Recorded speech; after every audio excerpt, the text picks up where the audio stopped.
Hi అండి, welcome back to Vedant creatives. ఈరోజు అయితే ఒక మంచి స్టోరీతో మళ్ళీ మేము ముందుకు వచ్చేసినండి. మన ఛానల్ని ఇంకెవరైనా సబ్స్క్రైబ్ చేసుకోకుంటే వెంటనే వెళ్ళి సబ్స్క్రైబ్ చేసుకోండి. అది ఒక అందమైన తాండా. ఆ తాండాలో ఒక్కసారిగా మంటలు చెలరేగాయి. అందరూ భయంతో ప్రాణాలు కాపాడుకోవడానికి పరుగులు తీశారు. కానీ ఒక చిన్న అమ్మాయి మాత్రం మంటల వైపు పరిగెత్తుతోంది.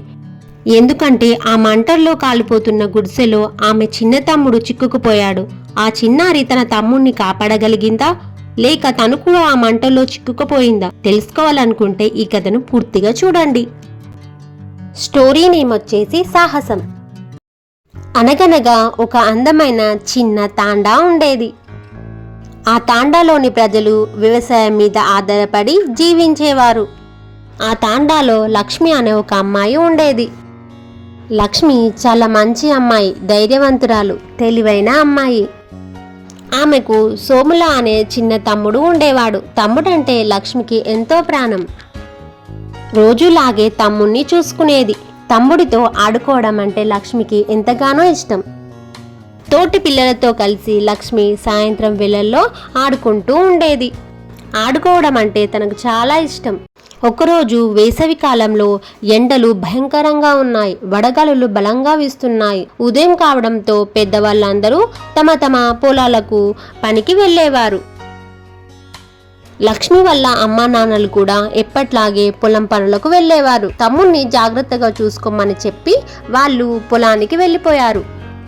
లక్ష్మి తన గుడిసె ముందు ఆడుకుంటుంది. ఆమె చిన్న తమ్ముడు సోమ్లా మాత్రం గుడిసెలో ఉయ్యాలలో నిద్రపోతున్నాడు. అంతలో అకస్మాత్తుగా ఒక గుడిసెలో మంటలు చెలరేగాయి. బలమైన గాలుల కారణంగా ఆ మంటలు క్షణాల్లోనే మరో గుడిసెకు, ఇంకో గుడిసెకు వ్యాపించాయి. అందరూ తమ ప్రాణాలను కాపాడుకోవడానికి ప్రయత్నిస్తున్నారు. అప్పుడే లక్ష్మి తన గుడిసె వైపు చూసింది. ఆమె గుండె ఒక్కసారిగా ఆగిపోయినట్టయింది.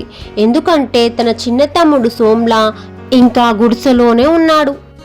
ఎలాగైనా సరే నా తమ్ముణ్ణి ఆ మంటల నుంచి కాపాడుకోవాలి అని లక్ష్మి అనుకుంది. అయ్యో, నా తమ్ముడు లోపలనే ఉన్నాడు అని లక్ష్మి లోపలికి పరిగెత్తబోయింది. ఆపడానికి ప్రయత్నించారు.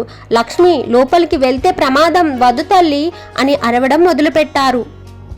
కానీ లక్ష్మి మాత్రం వినలేదు. ఎలాగైనా సరే తమ్ముణ్ణి కాపాడుకోవాలనే ఒక్క ఆలోచనతో ముందుకు వెళ్ళింది. మంటలు ఎగిసిపడుతున్నాయి.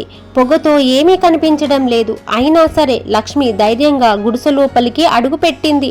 లోపలికి వెళ్ళి ఉయ్యల దగ్గరకు చేరుకుంది. సోమ్లా ఇంకా నిద్రలోనే ఉన్నాడు. వెంటనే అతడిని ఎత్తుకొని బయటకు పరిగెత్తింది. బయటకు వస్తుండగా ఆమె బట్టలకు నిప్పురవ్వలు కూడా అంటుకున్నాయి. మరికొన్ని క్షణాలు ఆలస్యం అయి ఉంటే సోమ్లా ఆ మంటల్లోనే చిక్కుకొని పోయి ఉండేవాడు. లక్ష్మి బట్టలకు అంటుకున్న నిప్పురవ్వలను ఆర్పేశారు. కొద్దిసేపటికే పొలాల్లో ఉన్న పెద్దవాళ్ళు కూడా వచ్చారు. జరిగిన విషయం తెలుసుకొని అందరూ ఆశ్చర్యపోయారు. లక్ష్మి ధైర్యాన్ని చూసి తాండాలోని ప్రజలందరూ ఆమెను అభినందించారు. నిజమైన ప్రేమకు భయం ఉండదు, ధైర్యం ఉంటే అసాధ్యాన్ని కూడా సాధ్యం చేయవచ్చు. చూసారు కదా ఫ్రెండ్స్, స్టోరీ నచ్చిందా? అయితే లేట్ చేయకుండా ఈ వీడియోకి ఒక లైక్ ఇవ్వడం మాత్రం అస్సలు మర్చిపోకండి. తిరిగి మరొక మంచి వీడియోతో మళ్ళీ కలుద్దాం.